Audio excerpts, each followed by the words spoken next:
Baiklah teman-teman, ini adalah Harris Sultan. Saya rasa saya mungkin harus mengajukan suaka politik di Amerika. Karena sepertinya Amerika adalah satu-satunya negara di Barat yang berjuang untuk nilai, tradisi, norma, dan mungkin satu-satunya negara di dunia yang bangga pada dirinya sendiri. Ya, mereka juga punya kelompok kiri yang ekstrim, tapi Trump bisa mengendalikan mereka, sedangkan kelompok kiri kita bingung menghadapi mereka, kelompok kiri kita sangat tak terkendali. Saya sudah memperingatkan selama 3 tahun. Saya mengamati Inggris dengan dekat karena khawatir apa yang terjadi di sana akan terjadi juga di Australia. Dan karena kita jauh lebih kecil daripada Inggris, hal itu terjadi dengan tingkat yang jauh lebih cepat. Saya memperkirakan mungkin sekitar tahun 2030 atau semacamnya, tapi itu terjadi sekarang. Apa maksud saya dengan itu? Apa yang sedang terjadi? Jadi kita tahu di Inggris, untuk menarik pemilih Muslim, Partai Tory dan buruh berusaha menyenangkan mereka agar tidak menyinggung. Mereka merasa ini bertentangan dengan norma mereka. Lalu apa yang mereka lakukan? Alih-alih menindak elemen-elemen bermasalah dari komunitas yang bermasalah, yaitu komunitas Muslim di Inggris. Apa yang mereka lakukan? Mereka justru menyerang penduduk asli. Inggris menangkap lebih banyak orang karena postingan di media sosial daripada gabungan Tiongkok dan Rusia. Itu sudah sangat jelas. Apa arti negara yang memberi kita kebebasan berbicara? Mereka hanya menyediakan sudut pembicara. Dan sekarang mereka menangkap orang karena postingan di media sosial. Tidak, mereka tidak semua menghasut kekerasan, bahkan yang tampak tidak berbahaya pun tidak. Dalam daftar preventif Inggris, nasionalisme budaya sekarang dianggap sebagai bentuk ekstremisme. Jika Anda bangga dengan budaya, sejarah, dan warisan Inggris serta ingin melestarikannya, itu dianggap ekstremisme. Anda bisa saja masuk daftar pantauan Prevent yang hingga baru-baru ini 90% anggotanya adalah Muslim. Sekarang, kita mulai melihat lebih banyak orang kulit putih yang mulai bersuara dan berkata, "Tunggu dulu, apa salahnya dengan itu? Kita harus bangga dengan negara kita. Jika kita tidak bangga dengan negara kita, maka kita tidak akan punya negara lagi." Saya melihat semua itu sedang terjadi di Australia sekarang.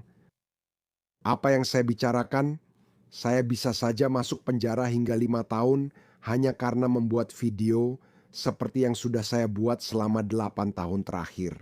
Oke, seberapa cepat kita jatuh?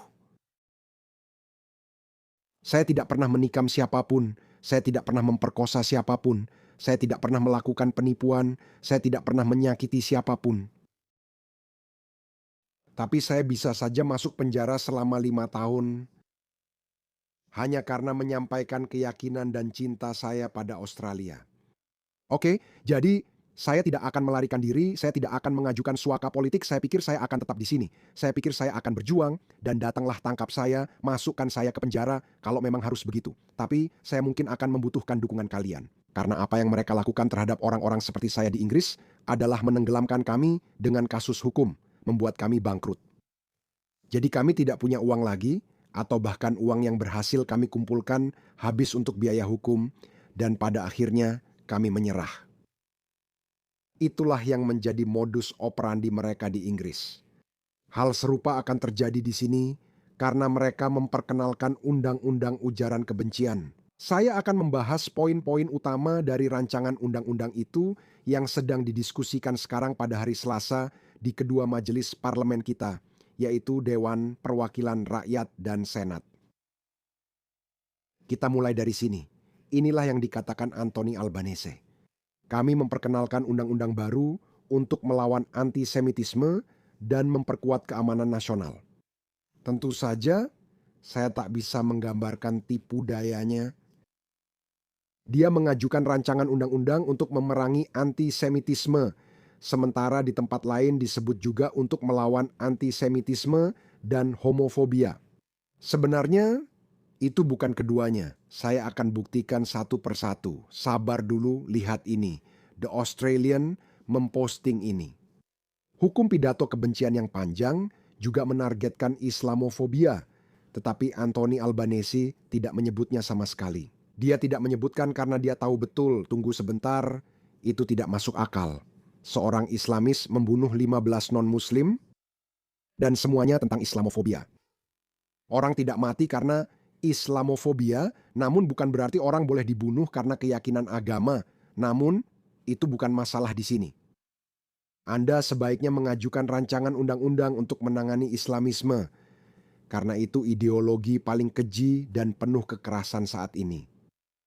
Tapi tidak, mereka mengemasnya sebagai upaya memerangi antisemitisme, homofobia, misogini, tapi juga Islamofobia, dan saya akan jelaskan bagaimana mereka sebenarnya memberikan perlindungan hukum bagi Islamisme.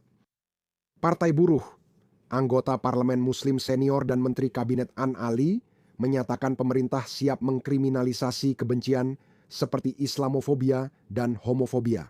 Nah, kedua hal ini sebenarnya saling bertentangan satu sama lain.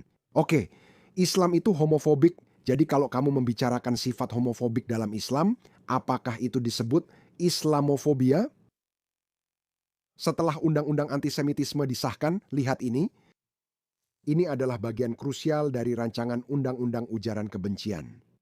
Seseorang melakukan pelanggaran jika orang tersebut melakukan tindakan di tempat umum. Dan, atau seperti saya, ini dianggap sebagai ruang publik. Saya seorang influencer media sosial, saya membuat video secara online, ini adalah tempat umum. Jadi, klausul berikutnya berlaku untuk saya. Apa saja klausulnya? Orang tersebut melakukan tindakan dengan maksud untuk mempromosikan atau menghasut kebencian terhadap orang lain, target, atau sekelompok orang, kelompok target, atau kelompok orang. Seperti budaya, misalnya, karena ras, saya tidak melakukan itu, warna kulit, saya tidak melakukan itu, atau asal nasional, atau asal etnis. Saya tidak peduli itu, tapi saya peduli asal nasional. Orang dari kebangsaan tertentu, seperti Pakistan, tempat saya lahir, biasanya memiliki sifat-sifat yang sama. Saya tidak bisa membicarakan budaya saya sendiri, saya tidak bisa membicarakan unsur-unsur buruk dari budaya saya sendiri, tapi kalian, orang kulit putih, bisa membicarakan unsur-unsur buruk dari budaya kalian. Seperti neonazi, saya tidak bisa membicarakan neonazi saya sendiri. Itu diskriminasi.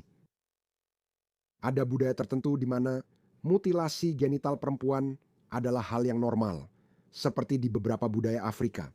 Ini seharusnya menjadi perhatian Muslim karena didukung Nabi Muhammad.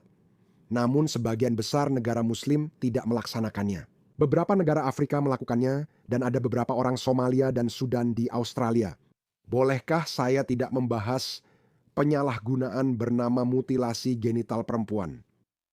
Saya tidak bisa membicarakan hal itu tanpa diintimidasi, diteror oleh rancangan undang-undang ini, oleh undang-undang ini. Saya tidak bisa. Ini sangat menyedihkan. Hapus baris ini. Tidak semua negara dan kebangsaan setara. Ini membawa saya ke poin berikutnya. Penyebaran gagasan superioritas atau kebencian terhadap orang lain. Saya tak perlu membenci orang, tapi harus mengakui ada budaya-budaya tertentu yang jauh lebih unggul dibandingkan budaya lain yang sangat rendah, seperti budaya Afghanistan, di mana mereka memperlakukan perempuan seperti binatang. Seperti beberapa budaya Afrika, kebanyakan budaya Afrika Muslim, di mana mereka melakukan mutilasi genital pada bayi perempuan mereka. Di beberapa budaya Timur Tengah, mereka memotong tangan, merajam hingga mati, menggantung pembangkang dari derek, atau melindas pengunjuk rasa dengan tank. Apakah saya dipenjara 5 tahun hanya karena berkata begitu? Betapa konyol dan menyedihkannya hukum ini. Siapapun perancangnya, maaf. Dia Perdana Menteri terburuk dalam sejarah Australia, bahkan mungkin selama hidup kita. Saya tidak bisa membayangkan ada Perdana Menteri Australia sejak 1901 yang mengkhianati nilai-nilai Australia seperti Perdana Menteri ini. Perilaku itu di setiap situasi pasti membuat orang berpikir, siapa korbannya? Pria Sudan Malang yang hanya ingin memutilasi alat kelamin putrinya. Mengapa Haris Sultan berbicara? Atau anggota kelompok sasaran, yaitu orang Afghanistan yang mengaku Harris menyebut budaya mereka lebih rendah karena suka memasukkan perempuan ke kantong plastik agar terhindar dari pelecehan atau kekerasan. Oh, mereka takut pelecehan atau kekerasan, padahal para Islamis yang sering membunuh non-Muslim atau takut akan hal ini. Jika hukumannya penjara selama 5 tahun. Hadirin, itulah pedang yang sekarang mereka gantungkan di atas kepala kita. Saya memang pernah bilang mereka memberi perlindungan bagi Islam. Apa maksud saya? Anda mungkin berpikir begitu. Harris, setidaknya itu bisa mencegah Islamis membenci Yahudi secara terbuka. Tidak, lihat ini, poin keempat. Subbagian 1 dan hal yang dibahas sebelumnya tidak berlaku. Tidak ada kebencian kepada siapapun, kelompok, warna kulit, atau ras. Itu tidak berlaku untuk perilaku yang hanya terdiri dari mengutip langsung atau merujuk pada teks agama untuk tujuan pengajaran atau diskusi agama. Kamu paham? Saya masukkan itu ke ChatGPT, jadi saya pikir kamu tahu, coba jelaskan untuk saya. Apa artinya? Ini artinya, subbagian ini membuat pembelaan hukum. Mari kita ubah itu ke bahasa sehari-hari. Jika pendeta, ulama, imam, atau guru agama berbicara di ruang publik, seperti di depan gedung parlemen, saat demonstrasi pro-Palestina di masjid atau media sosialnya, atau menyiarkan konten serta menyebut orang Yahudi dikutuk Tuhan. Maaf, Anda tidak bisa memenjarakan saya karena saya hanya mengutip ajaran agama saya. Jadi, teroris Bondi terinspirasi oleh seorang pendakwah radikal yang dulu sering mengutip hal-hal seperti ini. Akan tiba waktunya Muslim muda dan kami meriwayatkan hadis Nabi. Antara Muslim dan Yahudi akan terjadi pertempuran di masa depan. Minta beliau memberitahu kita alaihi salatu was bahawa benda-benda mati akan berbicara pada hari-hari itu. Benda-benda mati akan berbicara. Ini bukan antisemit, ini tradisi kita hanya menyampaikan hadis dan menyebut Nabi. Ini bukan antisemit. Dia berkata dengan hati-hati, saya tidak menyebarkan antisemitisme, hanya menyampaikan isi kitab suci. Di Inggris, undang-undang ujaran kebencian tampaknya serupa. Jika berkaitan dengan agama, mereka harus mentoleransinya. Jika antisemitisme itu sudah menjadi bagian dari agamamu, maka itu tidak apa-apa. Katanya, hati-hati, itu bukan antisemitisme, mereka sudah punya celah dan pembelaan hukum, jadi bisa mengatakan ini. Apakah kamu melihat bagaimana dikatakan bahwa ini tentang homofobia? Lihat, ini semua hadis tentang homofobia. Rasulullah bersabda, siapapun yang kamu temukan melakukan perbuatan kaum Lut, yaitu homoseksualitas, maka bunuhlah pelakunya dan juga orang yang dia lakukan perbuatan itu kepadanya. Jadi kedua pria gay itu dihukum mati. Ucapan seperti ini bisa membuat Muslim radikal. Saya teringat kisah pria gay yang dijebak pria Muslim lewat aplikasi Grindr di Irlandia. Dia dijebak lalu dipukuli mereka. Itu adalah contoh klasik homofobia. Menurutmu, dari mana asalnya itu? Kenapa para pemuda Muslim membenci pria gay? Mereka membaca hadits seperti ini karena penceramah menyatakan gay harus dibunuh. Tapi kalau kamu mengutipnya dari kitab suci, maka itu dianggap boleh. Kamu bisa menyebar sebanyak mungkin kebencian pada perempuan, gay, dan Yahudi. Tapi kamu berani menyebutnya undang-undang anti-antisemitisme, anti-homofobia, atau anti-misogini, padahal sebenarnya tidak demikian. Ini benar-benar perlindungan hukum khusus untuk Muslim. Muslim hanya para Islamis yang akan diuntungkan dari ini. Jika kamu bilang, oh, kitab perjanjian lama juga punya hal seperti itu, tapi berapa banyak orang Kristen dan Yahudi yang benar-benar berkeliaran membunuh kaum homoseksual atau perempuan yang bukan perawan? Tidak ada, itu bukan masalah. Yahudi atau Kristen radikal tidak akan memakai itu sebagai pembelaan karena moralitas mereka bukan dari kitab perjanjian lama. Sama seperti di Inggris, partai buruh kita sangat bergantung pada suara Muslim. Menteri Dalam Negeri Tony Burke punya banyak konstituen Muslim. Bahkan teroris Bondi berasal dari daerahnya. Tak heran mereka membiarkan celah kecil untuk saudara Muslim mereka, tapi mengapa? Ini alasannya. Lihat ini. Sejak itu, 27 penjahat asing telah lolos deportasi. Menteri Dalam Negeri Tony Burke baru saja membatalkan visa aktivis nasionalis Matthew Grutter karena pandangan politiknya kurang dari 6 minggu lalu. Matthew Grutters adalah warga kulit putih Inggris yang neo-Nazi, mungkin bajingan, tetapi dia segera dideportasi karena pandangan neo-Nazinya. Dia tidak pernah melakukan kekerasan. Sejauh yang kita tahu, dia bukan orang seperti itu. Dia mungkin punya pandangan yang sangat kacau yang jelas saya tidak suka, tapi mereka langsung mendeportasinya. Tapi para penjahat asing ini, termasuk pedofil, pelaku pelecehan seksual, pemerkosa, pembunuh, ya ampun, mereka tidak bisa dideportasi. Bagaimana masuk akal? Bagaimana kamu bisa mendeportasi pria kulit putih yang bertato swastika, tapi kamu tidak bisa mendeportasi para pedofil, pembunuh, dan pemerkosa ini? Biar saya kasih contoh lagi. Ada berita baru yang baru saja terjadi, baru keluar hari ini. 3 orang Somalia didakwa atas pembunuhan terkait penembakan seorang remaja Afrika di Melbourne, kota saya.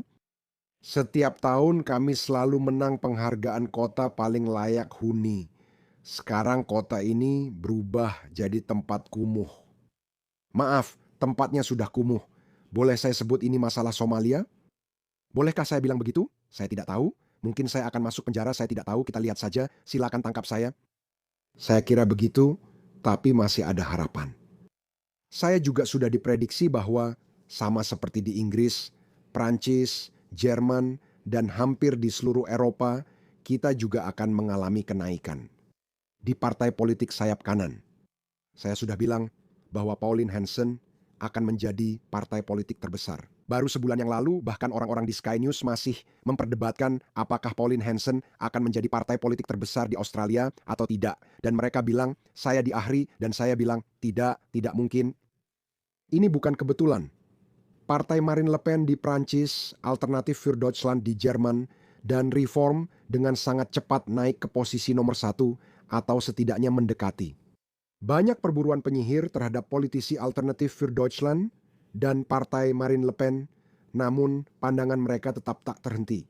Karena ketika Anda melakukan ini secara terang-terangan, ketika Anda mengorbankan dan membunuh nilai-nilai nasional Anda demi menyenangkan segelintir kecil masyarakat yang sejauh ini paling merepotkan, ini akan membuat masyarakat marah. Australia dikenal dengan tingkat kepercayaan tinggi. Kami cenderung menerima dan mengikuti apapun yang pemerintah katakan. Hidup di tahun 2010-an terasa baik. Tahukah Anda produk domestik bruto per kapita Australia sama dengan Amerika? Saya kira selisihnya hanya $1.000, mungkin malah lebih. Dulu Australia sangat makmur, semua orang kaya dan mendapat uang. Sekarang mereka mengimpor migran berkualitas rendah dari negara dunia ketiga. Tidak ada maksud buruk terhadap mereka, tapi negara dibangun oleh orang-orang, dan semakin tinggi kualitas orang-orangnya, semakin tinggi pula kualitas negaranya. Produk domestik bruto tidak bisa terus naik hanya dengan impor. 1%, sedangkan populasi naik 1-2% per tahun. Namun, seperti saya bilang, masih ada harapan. Partai Pauline Hanson kini menjadi partai politik terbesar kedua menurut jajak pendapat terbaru. Lihat, partai itu kini lebih besar dari koalisi yang seharusnya partai konservatif di tengah kanan, tapi justru jadi tengah kiri dan akhirnya jatuh. Saya yakin Partai Satu Bangsa Pauline Hanson akan terus maju dan kita harus menyingkirkan Partai Buruh Australia. Saya rasa pembantaian Bondi dan undang-undang pidato kebencian ini sedang terjadi. Pauline Hanson menyatakan siap memimpin negara ini. Saya tidak tahu soal kebijakan ekonominya atau kebijakan lain, tapi saya tahu dia satu-satunya yang akan menjaga nilai dan budaya Australia. Tanpa nilai dan budaya Australia dalam teknologi, siapa sebenarnya kita? Saya katakan Australia seharusnya tetap 90% berkulit putih. Kenapa saya mengatakan itu? Meskipun saya sendiri bukan berkulit putih. Karena orang kulit putih adalah satu-satunya yang membangun negara ini. Mereka melakukannya, mereka memiliki seperangkat nilai tertentu, mereka punya gagasan tertentu tentang membangun bangsa. Jadi, mereka membangun salah satu negara paling modern, makmur, indah, dan aman di dunia. Jika orang-orang itu dihilangkan, seperti di Inggris, turun dari 90% ke 80%, lalu 70%. Lihat saja ke London Timur. Banyak orang Australia bermaksud baik di sini bilang, kita hanya menakut-nakuti, tidak ada yang salah, kamu hanya rasis, dan seterusnya. Semua orang ini, tolong pergilah ke London atau Paris atau Berlin. Itulah masa depan kalian. Jika kita tidak segera bertindak, Eropa akan seperti ini. Mereka juga berusaha menenangkan. Ini, berita baru saja keluar. Mahasiswa diperkosa setelah dipaksa tinggal dengan 125 pengungsi untuk membantu integrasi. Niat baik, kalian tahu maksudnya. Jika pengungsi dari negara dunia ketiga dicampur dengan mahasiswa muda kita, mungkin mereka akan mengenalkan cara hidup kita pada mereka. Kamu tahu apa yang mereka alami? Anak muda Belanda ketakutan, mengalami pelecehan seksual dan kekerasan bertahun-tahun. Ini terjadi di Belanda, juga di Swedia, Jerman, Inggris, semuanya sama. Mereka akan melakukan itu di sini, di Australia juga, saudara-saudaraku. Mereka akan melakukan itu di sini juga. Wanita Australia akan menjadi korban pertama dari impor massal. Ini akan terjadi, ini sudah terjadi, saya tidak perlu jadi peramal atau apapun. Ini sudah terjadi di Eropa, sudah selesai, tidak perlu diperdebatkan lagi. Inilah alasan mengapa setiap partai politik sayap kanan keras berusaha mengambil alih, dan Pauline Hanson juga sedang mengetuk pintu di sini. Ini benar-benar terjadi, bukan lagi teori konspirasi. Jadi, seperti yang saya katakan, saya sedang menunggu telepon, saya sudah mengatakan itu selama sebulan terakhir, saya sedang menunggu ada yang mengetuk pintu saya.